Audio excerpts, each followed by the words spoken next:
आज का टॉपिक है mole fraction, unit second solution का नेक्स्ट टॉपिक है, नेक्स्ट कंसंट्रेशन टर्म है मोल फ्रैक्शन। मोल फ्रैक्शन क्या है? Mole fraction is defined as the ratio of, ये एक रेशियो है, ratio of number of moles of one component to the all the component. It is the ratio of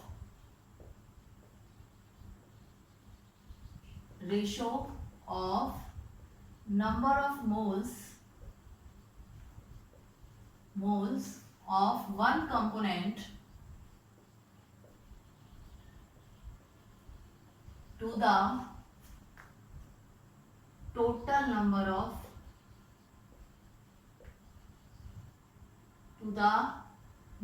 moles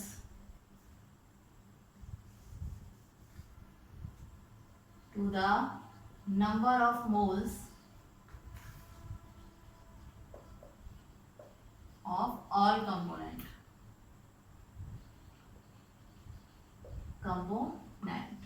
okay, it is a ratio of एक component के number of moles upon में total number of components के moles.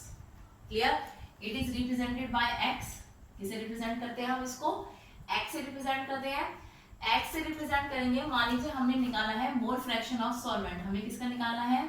Mole fraction हमें निकालना है solvent का, mole fraction of solvent. Okay, तो solvent का मोल फ्रैक्शन निकालने के लिए mole fraction is represented by X and solvent is represented by A. तो मोल फ्रैक्शन क्या निकालेंगे, कैसे रिप्रेजेंट करेंगे हम? एक्स ए से रिप्रेजेंट करेंगे। एक्स ए का हम मोल फ्रैक्शन निकाल रहे हैं, यानी सॉल्वेंट का निकाल रहे हैं, तो ऊपर नंबर ऑफ मोल्स सॉल्वेंट के ही आएंगे। ऊपर किसके नंबर ऑफ मोल्स आएंगे? सॉल्वेंट के, अपॉन में total number of moles of all the component. Total number of moles of all the component means solute and solvent दोनों के नंबर ऑफ मोल्स। वो क्या है? Na plus Nb। Okay, Na मतलब solvent, Nb मतलब solute. तो ये हो गया total number of moles of all component. Solvent के मोल फ्रैक्शन निकाल रहे हैं, तो ऊपर number of moles of solvent के ही आएंगे। क्लियर? तो ये इसको नाम देते हैं इक्वेशन फर्स्ट। अगर हम मोल फ्रैक्शन निकालते हैं, इसका निकालें हम मोल फ्रैक्शन निकालें हम सॉल्यूट का, मोल फ्रैक्शन ऑफ सॉल्यूट। अगर हम सॉल्यूट का मोल फ्रैक्शन निकालें तो क्या होगा बेटा? वो XB, X is mole fraction, B for solute. Okay, तो मोल फ्रैक्शन निकालने के लिए नंबर ऑफ मोल्स किसके आएंगे? ऊपर B के आएंगे। सॉल्यूट का निकाल रहे हैं तो ऊपर किसके नंबर ऑफ मोल्स आएंगे? सॉल्यूट के ही आएंगे। सॉल्वेंट का निकालेंगे तो ऊपर नंबर ऑफ मोल्स सॉल्वेंट के आएंगे। क्लियर? और ये हो जाएगा नीचे all number of moles Na plus Nb। This equation second. Okay, अब हम निकालें मोल fraction of solution. Mole fraction of solution, mole fraction of solution. Mole fraction solution का निकालने के लिए क्या करेंगे हम? सॉल्यूशन को किससे रिप्रेजेंट करेंगे? x से। मोल fraction of solution is represented bye x। Okay, x से हम इसको रिप्रेजेंट करेंगे तो x किसके बराबर होगा सॉल्यूशन के लिए? xa plus b, xa plus xb। Okay, xa plus xb क्यों होगा? क्योंकि ये सॉल्वेंट एंड सॉल्यूट मिलकर ही सॉल्यूशन बनाते हैं। Solvent plus solute is equal to solution, इसलिए ये होगा। तो हम क्या करेंगे? Adding first and second, first and second, first और सेकंड इक्वेशन को हम क्या कर देंगे? ऐड कर देंगे। तो ऐड करिए, x is equal to xa, xa means ये वाला, इसको ऐड करना है Na अपॉन में Na प्लस में Nb। Okay, plus second equation में क्या है? Second, first and second, xb कहाँ है आपका? ये रहा। तो xb में इसको ऐड करो, Nb अपॉन में Na प्लस में Nb। चलिए लीजिए इसका एलसीएम। इधर हम इसका एलसीएम ले लेते हैं। इसका जो एलसीएम क्या आएगा? वो आएगा Na प्लस Nb। इसका एलसीएम क्या आएगा? Na Nb आएगा। ओके, तो ये हो जाएगा Na प्लस Nb। ओके, ये 1 हो गया आपका। तो x इज इक्वल टू कितना आ गया आपका? 1 आ गया, यूनिटी आ गया। Okay, x is equal to 1 आ गया। x क्या था आपका? xa plus xb। Okay, is equal to 1। अगर हम यहाँ से xa निकालते हैं तो वो आएगा 1 माइनस xb। ये xb इधर चला जाएगा। अगर हम xb निकालते हैं, xb निकालेंगे क्या आ जाएगा? 1 माइनस xa, 1 माइनस xa। ये रिलेशन जो है ये न्यूमेरिकल्स में यूज होते हैं, ये इनके इंपॉर्टेंट रिलेशन है, ये आपको याद रखना है। ओके, तो ये हो गया आपका मोल फ्रैक्शन, जिसका हमें मोल फ्रैक्शन निकालना होता है। सॉल्यूट का निकालना है तो नंबर ऑफ मोल्स सॉल्यूट के ऊपर रखने हैं, अगर सॉल्वेंट का मोल फ्रैक्शन निकालना है तो नंबर ऑफ मोल्स सॉल्वेंट के ऊपर रखने हैं, ठीक है। और अपॉन में रखना है total number of moles of all component. Clear? Okay, चलिए इसके बाद करते हैं हम पार्ट्स पर मिलियन। अब मोल फ्रैक्शन, एक बात हम देख लो इससे पहले, पार्ट्स पर मिलियन से पहले, क्या मोल फ्रैक्शन टेम्परेचर पर डिपेंड करता है? टेम्परेचर पर डिपेंड ही नहीं करेगा, क्योंकि ये वॉल्यूम पर डिपेंड नहीं करता मोल फ्रैक्शन। मोल फ्रैक्शन जो है वो वॉल्यूम पर डिपेंड नहीं करता है, वॉल्यूम पर डिपेंड नहीं करता है तो ये टेम्परेचर पर भी डिपेंड नहीं करेगा। तो mole fraction is independent upon temperature, ये टेम्परेचर पर डिपेंड नहीं करेगा। ओके, नेक्स्ट है आपका पार्ट्स पर मिलियन। नेक्स्ट कंसंट्रेशन टर्म क्या है? पार्ट्स पर मिलियन।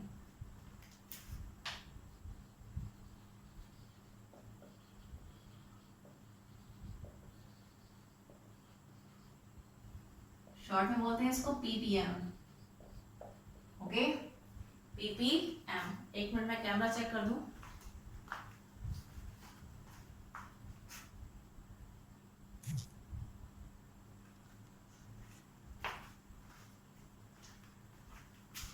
ओके, पार्ट्स पर मिलियन जो है, पार्ट्स पर मिलियन पीपीएम है, शॉर्ट पीपीएम। पार्ट्स पर मिलियन जो कंसंट्रेशन टर्म है ये उन सॉल्यूशंस के लिए यूज की जाती है जो बहुत ज्यादा डाइल्यूट होते हैं। डाइल्यूट में सॉल्यूट कम होगा, सॉल्वेंट ज्यादा होगा, ठीक है, उनके लिए इसको यूज किया जाता है पार्ट्स पर मिलियन को। तो पार्ट्स पर मिलियन को हम कैसे डिफाइन करते हैं? It is defined as amount of solute, amount of solute in ग्राम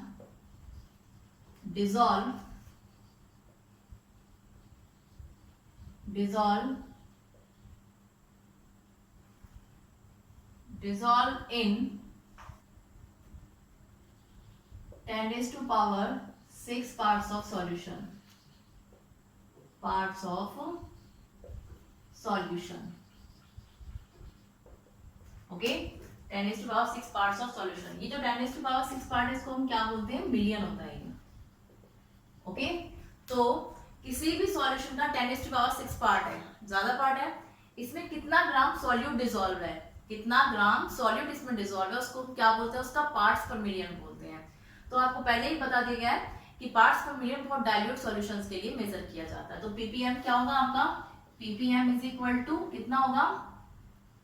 इसमें क्या होगा? Amount of solute in gram, तो क्या होगा? Mass of solute, mass of solute in gram upon में mass of solution in gram 10 raised to power 6। Okay, amount of solute, amount of solution भी ले सकते हैं आप या फिर मास ले सकते हैं। क्लियर? तो ये हो गया आपका पार्ट्स पर मिलियन, ऐसे आप पार्ट्स पर मिलियन निकालोगे। Next is formality.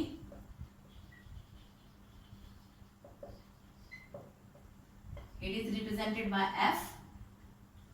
फॉर्मेलिटी क्या होती है? फॉर्मेलिटी जो है इसमें नई टर्म आएगी ग्राम फॉर्मूला मास। क्या आएगा इसमें? ग्राम फॉर्मूला मास। ग्राम फॉर्मूला मास आएगा, और ये जो है फॉर्मेलिटी ये सेम एज मोलरिटी जैसी है। इसकी जैसी है ये, सेम एज मोलरिटी जैसी है। फॉर्मेलिटी क्या होता है चलिए देखते हैं। Formality is defined as the number of moles of, number of, molarity की जैसी होती है बिल्कुल, तो मोलरिटी में क्या होते हैं? नंबर ऑफ मोल्स होते हैं, और फॉर्मेलिटी में होते हैं number of gram formula mass. क्या होता है? Number of gram formula mass. Okay, तो number of gram formula mass of solute dissolved per liter of solution, per liter of solution is called formality। okay, it is similar to molarity। किसके similar होती है ये? Molarity के similar होती है formality, but it is used for ionic compound. It is used for ionic compounds, ionic compounds. Ionic compounds के लिए इसको यूज किया जाता है। आयनिक कंपाउंड्स कौन से होते हैं? Ionic compounds like NaCl, NaCl, MgCl2, CaCl2, okay, ETC। ये जो है आयनिक कंपाउंड्स के लिए इसको यूज किया जाता है फॉर्मेलिटी को। तो it is use for ionic compounds like NaCl, MgCl2 and CaCl2। Clear? ये आयनिक कंपाउंड्स हैं आपके। तो फॉर्मेलिटी को हम आयनिक कंपाउंड्स के लिए यूज करते हैं बस। बाकी सबके लिए हम किसको यूज करते हैं? बाकी आपके कंपाउंड्स के लिए, मॉलिक्यूल्स के लिए हम किसको यूज करेंगे? मोलरिटी को यूज करेंगे। मोलरिटी की जैसी होती है सेम, बट क्या डिफरेंस है दोनों बीच में कि मोलरिटी इसको फॉर्मेलिटी को आयनिक कंपाउंड्स के लिए यूज किया जाता है। ठीक है, तो formality F is equal to number of gram formula mass of solute upon में volume of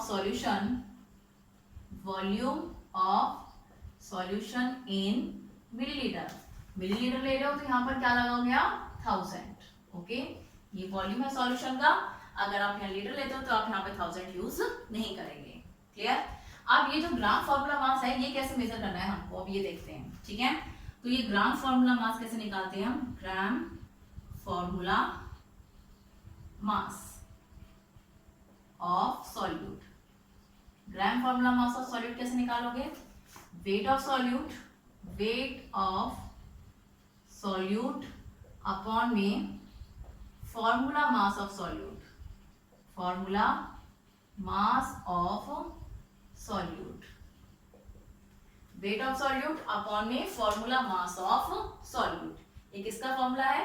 gram formula mass of solute का फॉर्मूला है।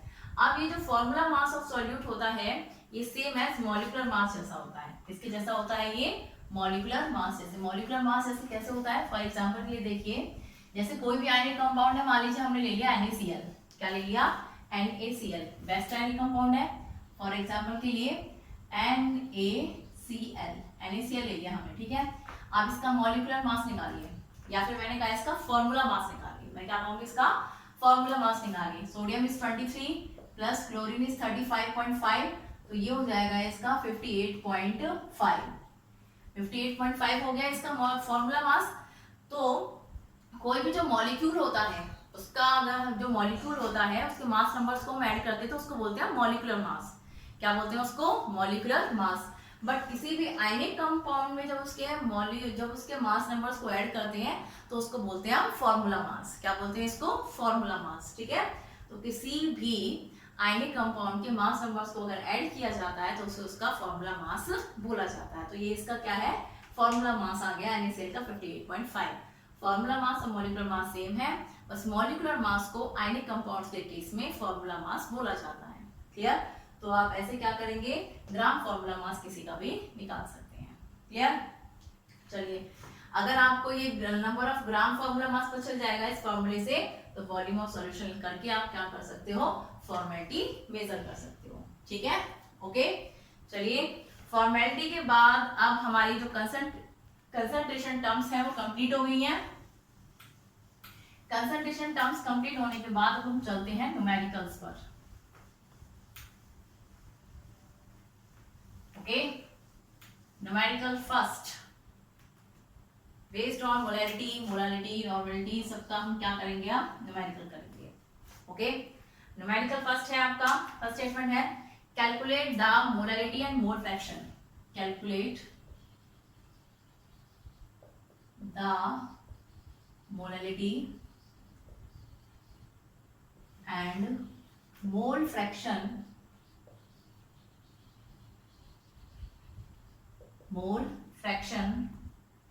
of 2.5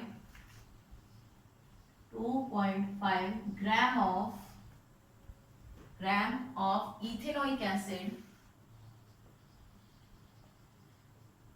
ethanoic acid, क्या होता है ethanoic acid? CH3COOH। Okay, ethanoic acid in 75 gram of benzene, 75 gram of benzene. Okay, ये statement है आपकी। चलिए करते हैं इसका सॉल्यूशन। कैसे होगा ये, देखिए स्टेटमेंट में क्या करना है, हमें कैलकुलेट करना है मोलैलिटी एंड मोल फ्रैक्शन।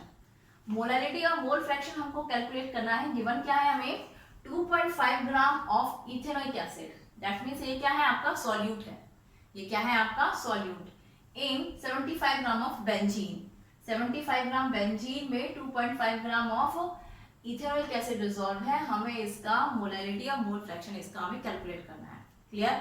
अब जो लेस अमाउंट में होता है वो सॉल्यूट होता है और जो लार्ज अमाउंट में होता है वो सॉल्वेंट होता है। तो यहाँ से हमें पता चलेगा ये लेस अमाउंट में है और ये लार्ज अमाउंट में, तो ये सॉल्यूट है और ये सॉल्वेंट है। ठीक है, तो मास ऑफ सॉल्यूट जो गिवन है पहले उसको लिख लीजिए, mass of solute. Mass of solute कितना है बेटा आपका 2.5 gram. Okay, mass of solvent, mass of solvent कितना है 75 ग्राम। क्लियर, चलिए ये दोनों हैं। अब इनके हमें मोलैलिटी भी निकालनी है, मोल फ्रैक्शन भी निकालना है। ठीक है, मोलैलिटी निकालने के लिए हमें नंबर ऑफ मोल्स चाहिए, तो हमें नंबर ऑफ मोल्स निकालने के लिए चाहिए मॉलिक्यूलर मास। क्या चाहिए, मॉलिक्यूलर मास। चलिए मॉलिक्यूलर मास निकालते हैं। Molar mass of, molar mass of, पहले इथेनॉइक एसिड का निकालते हैं, CH3COOH, इसका निकालिए। देखिए कार्बन कितने 1 2 कार्बन है, 2 into 12, मास नंबर कार्बन का 12, हाइड्रोजन 4 है, 4 into 1, मास नंबर हाइड्रोजन का 1, ऑक्सीजन 2 है, 2 into 16, ये 24 हो गया, ये 4 हो गया, 16 2 जा 32, तो ये कितना हो जाएगा 0 और ये 60। ओके, तो मोलर मास कितना आ गया इसका 60 ग्राम पर मोल। मोलर मास में ग्राम पर मोल इसकी यूनिट लगा देनी है, तो ये इसका मोलर मास आ गया 60 ग्राम पर मोल। क्लियर। अब मोलर मास हम इथेनॉइक एसिड का निकाल लिया, अब बेंजीन का भी निकाल लेते हैं। Okay, molar mass of benzene, benzene is C6H6। Okay, carbon 6 है, 6 into 12 प्लस हाइड्रोजन 6 है, 6 into 1, कितना हो जाएगा 72 plus 6 is equal to 78 gram per mole. Okay, तो ये इन दोनों का मोलर मास निकल गया, इसका भी और इसका भी। क्लियर, दोनों का मोलर मास हमने निकाल लिया। अब हम निकालेंगे इसकी मोलारिटी। क्या निकालेंगे इसकी मोलारिटी, तो ये है आपका molarity. Clear, molarity small m से रिप्रेजेंट करते हैं। क्या फॉर्मूला होता है मोलारिटी का, number of moles of solute. ठीक है, नंबर ऑफ मोल्स कैसे निकालते हो आप, वेट ऑफ सॉल्यूट अपॉन में molecular mass of solute into weight of solvent 1000। ये फॉर्मूला होता है, आपको लास्ट टाइम करवाया था, weight of solute upon molecular mass of solute, weight of solvent into 1000। Clear, weight of solute, solute का wait कितना है बेटा, solute is this 2.5, molecular mass of solute is, ethanoic acid है आपका सॉल्यूट 2.5 है जो। ठीक है, और ये किसका मास कितना है इसका 60 into weight of solvent, solvent का वेट कितना है, सॉल्वेंट क्या है आपका, सॉल्वेंट का वेट है 75 ग्राम, कितना है 75 ग्राम है, तो आप 1000 लगाओगे। अगर किलोग्राम होता तो आप 1000 नहीं लगाते। क्लियर, अब इसको सॉल्व कर लीजिए। इसको सॉल्व करने के बाद आपका आता है 0.556। ओके, ये आ गई आपकी मोलारिटी। ओके, मोलारिटी की यूनिट क्या होती है, मोल पर केजी, मोल पर केजी। क्लियर, ये आपकी मोलारिटी आ गई। मोलारिटी के बाद अब हमको क्या निकालना है, मोल फ्रैक्शन निकालना है। क्या निकालना है, मोल फ्रैक्शन। अब हम निकालेंगे मोल fraction. Mole fraction, mole fraction निकालने के लिए आपको क्या चाहिए बेटा, मोल फ्रैक्शन निकालने के लिए हमको चाहिए number of moles of solute and solvent दोनों के। क्योंकि हम मान लीजिए हमें किसका निकालना है, हमें निकालना है इथेनॉइक एसिड का, तो ऊपर तो इथेनॉइक एसिड के नंबर ऑफ मोल्स आएंगे, नीचे दोनों का आएंगे, सॉल्यूट एंड सॉल्वेंट दोनों के, यही रेशियो होता है। तो हमें नंबर ऑफ मोल दोनों के निकालने, सॉल्यूट के भी निकालने हैं और सॉल्वेंट के भी निकालने हैं। तो सबसे पहले हम क्या करेंगे, चलिए इसको रफ कर देते हैं, मोल फ्रैक्शन दोबारा से करते हैं। ठीक है, इसमें हम मोल फ्रैक्शन करेंगे, मोल फ्रैक्शन। अब इसका जो सेकंड पॉइंट है मोल फ्रैक्शन, अब वो देखते हैं। चलिए मोल फ्रैक्शन देखिए, मोल फ्रैक्शन, इसके लिए हम क्या निकालेंगे, सॉल्यूट एंड सॉल्वेंट के नंबर ऑफ मोल्स निकालेंगे, ठीक है। तो number of moles of CH3COOH यानी इथेनोइक एसिड, जो कि आपका सॉल्यूट है, ये क्या है आपका सॉल्यूट है, ओके, ये सॉल्यूट है आपका इथेनोइक एसिड। तो नंबर ऑफ मोल्स निकालिए, इसका कितना वेट है, इसका 2.5, इथेनोइक एसिड कितना है आपका 2.5 ग्राम। मॉलिक्यूलर मास कितना आया था, हमने यहाँ मेजर किया था, मॉलिक्यूलर मास कितना था, CH3COOH का मॉलिक्यूलर मास था 60 ग्राम, ओके। एंड बेंजीन का था आपका 78 ग्राम, 78 ग्राम, ओके। तो ये हो गया आपका। अब हमें क्या करना है, number of moles of solute के निकालने हैं हमें, ठीक है। तो सॉल्यूट के जब आप नंबर ऑफ मोल्स निकालोगे तो क्या करोगे, इसके नंबर ऑफ मोल्स को इसके मॉलिक्यूलर मास से डिवाइड कर दोगे, वो कितना है आपका 60 है, कितना है 60, क्लियर हो गया 60। चलिए अब इसको 2.5/60 को आप जब सॉल्व करोगे तो कितना आएगा, ये आएगा 0.0417 मोल्स। चलिए बेटा, इतना हो गया, नंबर ऑफ मोल्स निकल गए सॉल्यूट के। अब हम निकालेंगे नंबर ऑफ मोल्स सॉल्वेंट के, okay. Number of moles of solvent क्या है आपका, बेंजीन C6H6, ये क्या है आपका सॉल्वेंट है, सॉल्वेंट, ओके। सॉल्वेंट का वेट कितना है 75 ग्राम, 75 ग्राम। मॉलिक्यूलर मास कितना है इसका 78, ओके। इसको सॉल्व करके इसके नंबर ऑफ मोल्स आते हैं 0.961 मोल्स, ये इसके नंबर ऑफ मोल्स आ गए, क्लियर, दोनों के नंबर ऑफ मोल्स आ गए। अब हम मोल फ्रैक्शन निकालेंगे एसिटिक एसिड का, clear. Mole fraction of acetic acid CH3COOH in solution.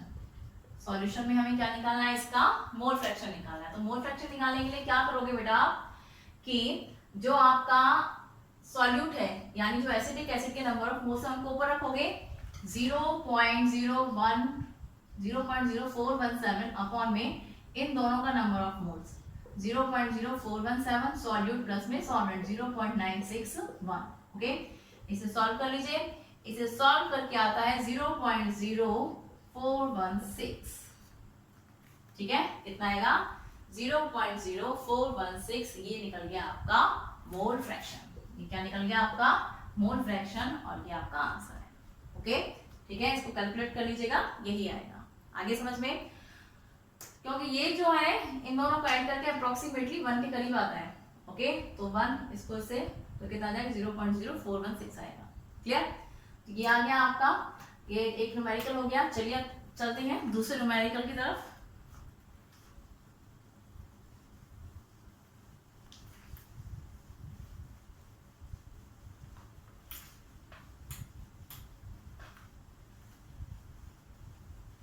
Now your second numerical is calculate the molarity and normality. Second is calculate the molarity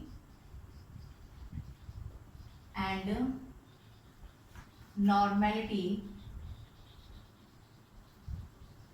Molarity and normality of a solution containing solution containing 9.8 gram of H2SO4 in 250 centimeter cube of the solution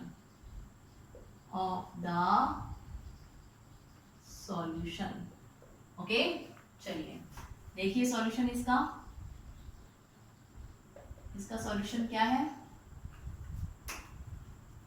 statement में क्या कहा गया है कि molarity और normality find करनी है solution की, जिसमें 98 ग्राम सल्फ्यूरिक एसिड है, यानी ये आपका 9.8 ग्राम सल्फ्यूरिक एसिड है, ये आपका सॉल्यूट है। वॉल्यूम कितना दिया हुआ है 250 centimetre cube of the solution, okay, तो आपका मास ऑफ सॉल्यूट कितना है, मास ऑफ सॉल्यूट, मास कितना है बेटा सॉल्यूट का 9.8 ग्राम, ये सॉल्यूट का मास है, ठीक है। वॉल्यूम ऑफ सॉल्यूशन कितना है, वॉल्यूम ऑफ सॉल्यूशन, सॉल्यूशन का वॉल्यूम कितना दिया हुआ है आपको 250 सेंटीमीटर क्यूब, 250 सेंटीमीटर क्यूब। अब इसको लीटर में कन्वर्ट करने के लिए हम क्या करेंगे, 250 डिवाइड बाय 1000 लीटर, तो ये कितना हो जाएगा 0.250 लीटर। हमने इसको लीटर में कन्वर्ट कर दिया, ठीक है। अब ये लीटर में कन्वर्ट हो गया, अब हमें निकालना है मोलैरिटी। क्या निकालेंगे हम, मोलैरिटी।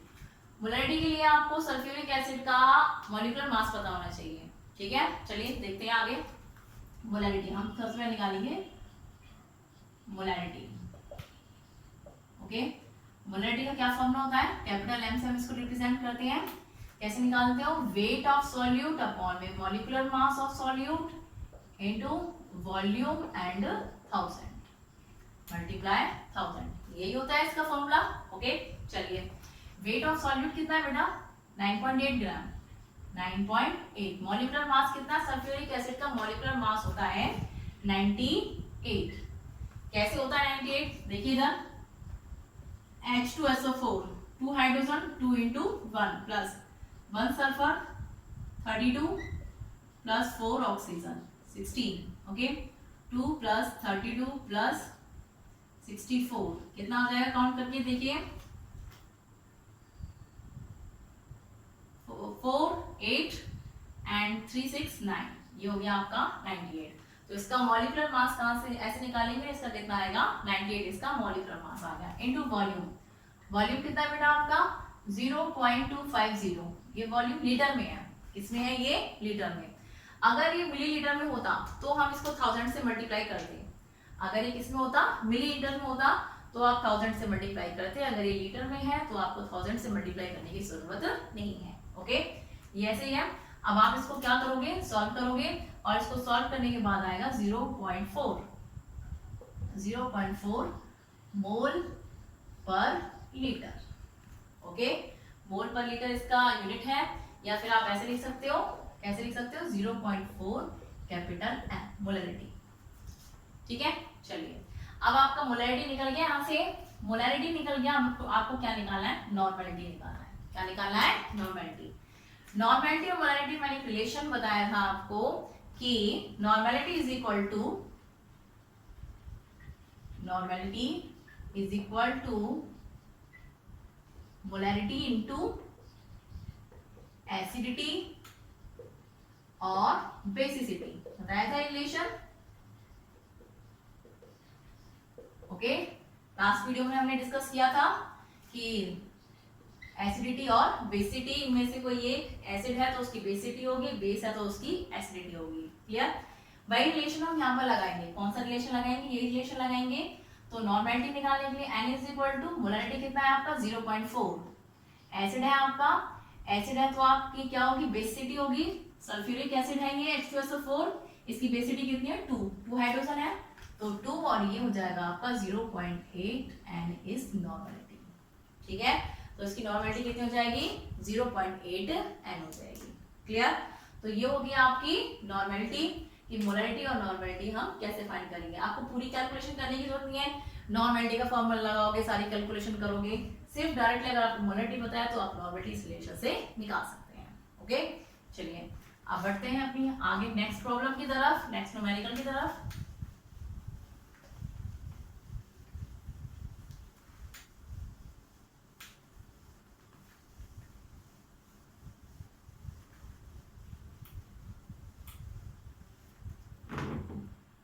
नेक्स्ट न्यूमेरिकल है calculate the mole fraction. Third is calculate the mole fraction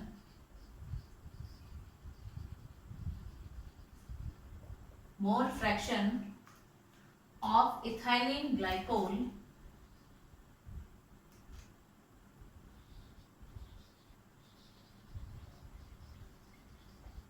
ethylene glycol का फॉर्मूला क्या होता है C2H6O2। Okay, ethylene glycol and water in a solution and water in a solution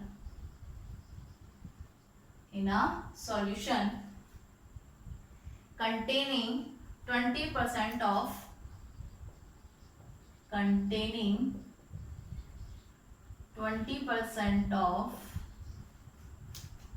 C2H6O2 यानी ethylene glycol by mass okay. सिर्फ हमें इसमें एक ही चीज निकालना है, मोल फ्रैक्शन। क्या निकालना है हमें इसमें? मोल फ्रैक्शन निकालना है बस। ओके, तो मोल फ्रैक्शन कैसे निकालेंगे आप देखिए। सॉल्यूशन, इसका सॉल्यूशन क्या है, इसमें आपको मोल फ्रैक्शन कैलकुलेट करना है। इसमें मोल फ्रैक्शन के लिए हमें क्या क्या चाहिए होते हैं? नंबर ऑफ मोल्स चाहिए होते हैं। नंबर ऑफ मोल्स निकालने के लिए हमें क्या चाहिए? वेट ऑफ सॉल्यूट चाहिए। क्या चाहिए? Weight of solute. Okay, solvent का निकालना है तो वेट ऑफ सॉल्वेंट चाहिए हमें, ठीक है। तो हम क्या करेंगे यहाँ पे, ये जो 20% ऑफ C2H6O2 यानी इथाइलिन ग्लाइकोल है, इसका क्या मतलब है? इसका मतलब है, इसका ये जो 20% ऑफ C2H6O2 है, मीन्स, इसका मतलब है means 20 gram of C2H6O2 present in 100 gram of solution, 100 gram of solution, ठीक है। इसका क्या मतलब है कि जो आपका ये 20% है, इसका मतलब जो 100 ग्राम सॉल्यूशन है उसमें 20 ग्राम आपका क्या है? इथाइलिन ग्लाइकोल है। 100% सॉल्यूशन में 20 ग्राम क्या है आपका? Ethylene glycol. तो आपका मास ऑफ सॉल्यूट कितना हो जाएगा बेटा? मास ऑफ सॉल्यूट कितना हो जाएगा? Mass of solute is equal to कितना होगा आपका? मास ऑफ सॉल्यूट है आपका 20 ग्राम। ओके, तो मास ऑफ सॉल्वेंट कितना होगा? Mass of solvent, mass of solvent कितना होगा? 100 minus 20 is equal to 80 gram. Clear? ये हो जाएगा 20 ग्राम और ये हो जाएगा आपका 80 ग्राम। चलिए, अब ये इतना हो गया आपका। नेक्स्ट आपका, अब इसका क्या निकालेंगे हम? इनका मोलर मास निकालेंगे। क्या निकालेंगे? Molar mass. तो मोलर मास निकालिए सॉल्यूट एंड सॉल्वेंट का। मोलर मास ऑफ C2H6O2, इसका मोलर मास निकालिए। 2 कार्बन है, 2 into 12 plus 6 into 1 plus 2 into 16, 24 plus 6 plus 32, कितना हो जाएगा ऐड करके सबको? 10 to 162 gram per mole. Okay, 62 gram per मोल आ गया इसका मोलर मास इथाइलिन ग्लाइकोल का। नेक्स्ट हम किसका मोलर मास निकालेंगे? नेक्स्ट हम मोलर मास निकालेंगे आपका, हो गया ये वाटर का। किसका निकालोगे? वाटर, क्योंकि सॉल्वेंट क्या है आपका? वाटर है, तो वाटर का निकालिए। Molar mass of H2O, H2O का तो पता होगा सबको 18 होता है, ठीक है। चलिए देख लेते हैं। 2 into 1 plus 1 into 16, 2 plus 16 is equal to 18 gram per mole. ये इसका मोलर मास हो गया 18 ग्राम। क्लियर? अब इसका हमें मोल फ्रैक्शन निकालना है। मोल फ्रैक्शन निकालने के लिए नंबर ऑफ मोल्स चाहिए। मोल फ्रैक्शन निकालने के लिए क्या चाहिए? Number of moles. तो नंबर ऑफ मोल्स निकालिए। नंबर ऑफ मोल्स ऑफ, किसके नंबर ऑफ मोल्स निकालेंगे सबसे पहले? C2H5, क्या है ये? आपका सॉल्यूट है। C2H6O2, ये है आपका सॉल्यूट। ओके, इसके नंबर ऑफ मोल्स निकालिए। इसका वेट कितना है? 20। मॉलिक्यूलर मास क्या है? 62। ओके, इसको सॉल्व करके क्या आएगा? 0.322 मोल्स। ये इसके मोल्स आ गए। अब हम नेक्स्ट निकालेंगे number of moles of water, यानी सॉल्वेंट के number of moles. Number of moles of water H2O, ये क्या है आपका? सॉल्वेंट है। क्लियर? वाटर का वेट कितना है बेटा? 80 ग्राम। 80 मॉलिक्यूलर मास 80, इसको सॉल्व करके कितना आएगा 4.44 मोल्स। ओके बेटा, ये इनको सॉल्व करके आ जाएगा। नेक्स्ट अब हम निकालेंगे मोल फ्रैक्शन। नेक्स्ट अब हम क्या निकालेंगे, मोल फ्रैक्शन ऑफ, इसका मोल फ्रैक्शन निकालना है आपको इथाइलिन ग्लाइकोल और वाटर दोनों का निकालना है। तो इथाइलिन ग्लाइकोल का निकालिए, यानी C2H6O2 इज इक्वल टू, इसका हमें मोल फ्रैक्शन निकालना है, मोल फ्रैक्शन ऑफ दिस। तो इसके नंबर ऑफ मोल्स को हम ऊपर रखेंगे, इसके नंबर ऑफ मोल्स को क्या करेंगे आप ऊपर रखेंगे। तो इसके नंबर ऑफ मोल्स कितने ये हैं 0.322 अपॉन टोटल, दोनों को रखेंगे नीचे 0.322 प्लस 4.44।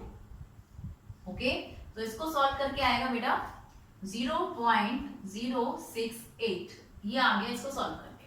क्लियर, इसको सॉल्व करके कितना आ जाएगा 0.068 आ जाएगा। नेक्स्ट निकालेंगे हम मोल फ्रैक्शन ऑफ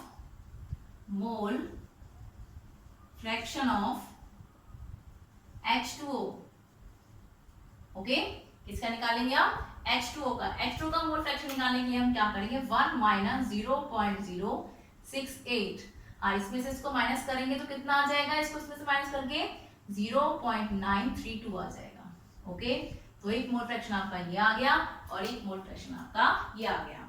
अब ये देखिए कि जब हमने मोल फ्रैक्शन वाटर का निकाला है, H2 आपका सॉल्वेंट का निकाला है, तो हमने 1 में से माइनस क्यों किया है, इसलिए किया है जब अभी हमने थोड़ी देर पहले मोल फ्रैक्शन किया था उसमें क्या था x is equal to XA plus XB is equal to 1, ये था XA plus XB is equal to 1।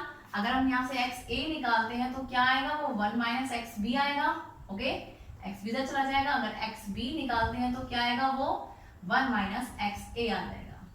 Clear, A for solvent and B for solute. अब हमने यहाँ पर ये निकाला है सॉल्यूट का वेट, किसका मोल फ्रैक्शन निकाला है, ये सॉल्यूट का मोल फ्रैक्शन हमने निकाल लिया। सॉल्यूट मतलब XB हमने निकाल लिया, मोल फ्रैक्शन ऑफ सॉल्यूट हमने निकाले, दैट मींस हमने XB हमने निकाल लिया, सॉल्यूट का निकाला है।